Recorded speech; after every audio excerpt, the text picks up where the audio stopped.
Hi guys, this is Dr. Molola Mary Omoshebi, and I'm really excited to share with you in another episode of the Beautiful Branch Life series. In this episode, I would like to talk about failure. What do you do when you keep failing at a particular thing?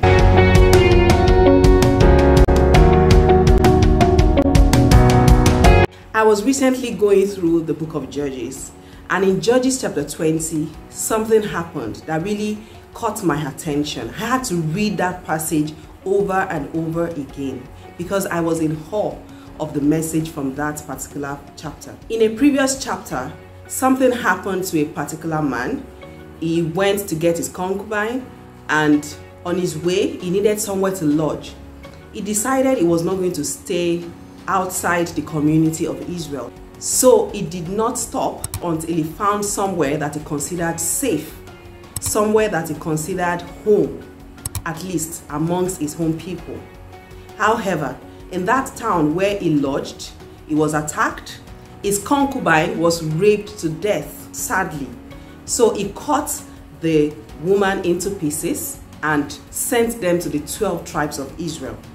Now, in chapter 20, he brought this case before Israel, and they decided they were going to fight against those people that were responsible for this evil act.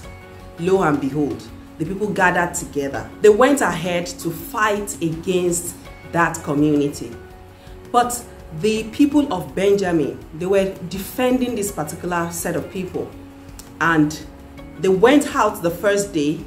The Benjamites actually defeated the Israelites. They went back home crying.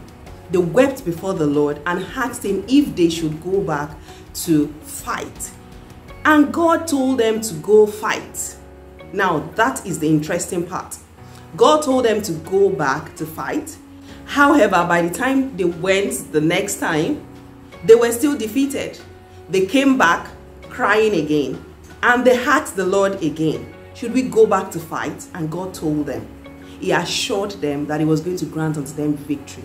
So they set out again to fight, and this time around, they got the victory. Now, there are quite a number of things that I could draw out from this particular passage. The first thing is that the Israelites, they trusted God so much that despite the fact that they kept failing, they kept losing the battle, they were still asking the Lord if they should go back to fight. They would have retreated. After failing the first time, I think the logical thing would have been for them to say, oh, maybe God did not send us on this journey. But they did not do that. They kept going back to God to ask him if they should proceed to fight. I have failed quite a number of times. I don't know if you have too. But if you keep failing at something, what are you supposed to do? The first thing to do is to go back to God. Go and ask him, this thing that I am doing over and over, I have put in all my effort, all my intellectual ability. I planned everything, yet it did not work out. What exactly would you have me do? And whatever God asks you to do, just do it.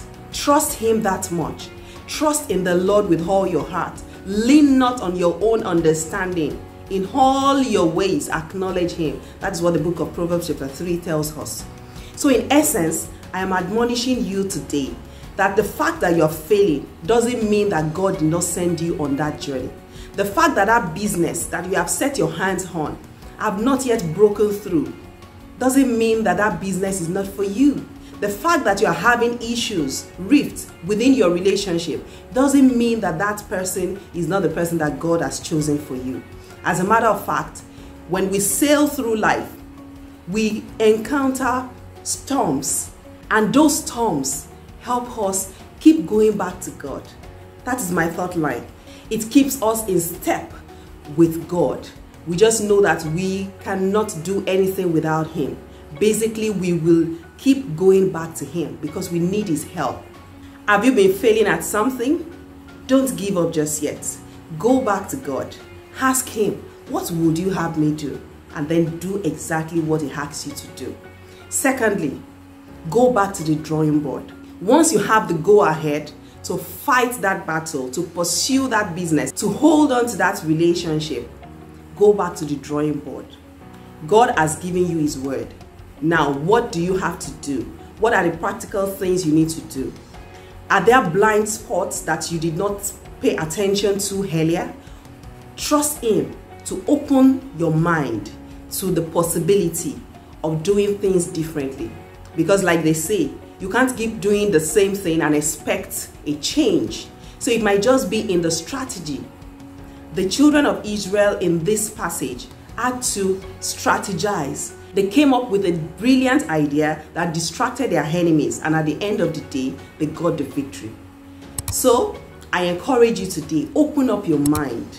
Let the Spirit of God inspire you. There are ideas that will be dropping into your mind.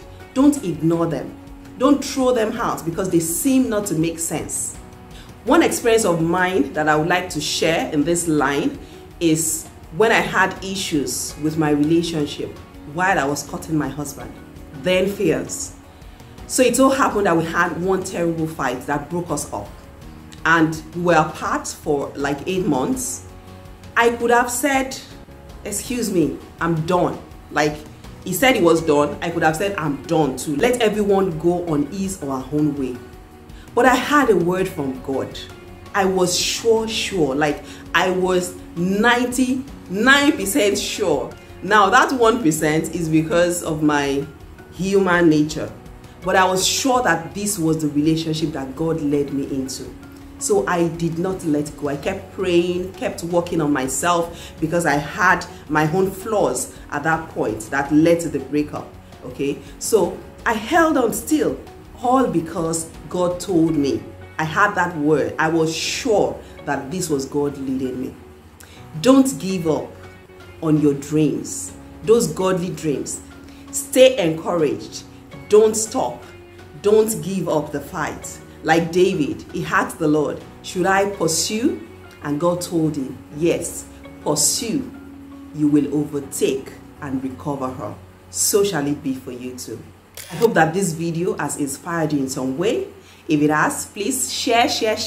Please share the video. Kindly subscribe to this YouTube channel. Click on the bell button so that you can get notified once a new video drops. I would appreciate you engaging with this video in the comment section. Drop your comments. I would love to read from you. I love to get feedbacks from you. Thank you so much for watching this video, and God bless you.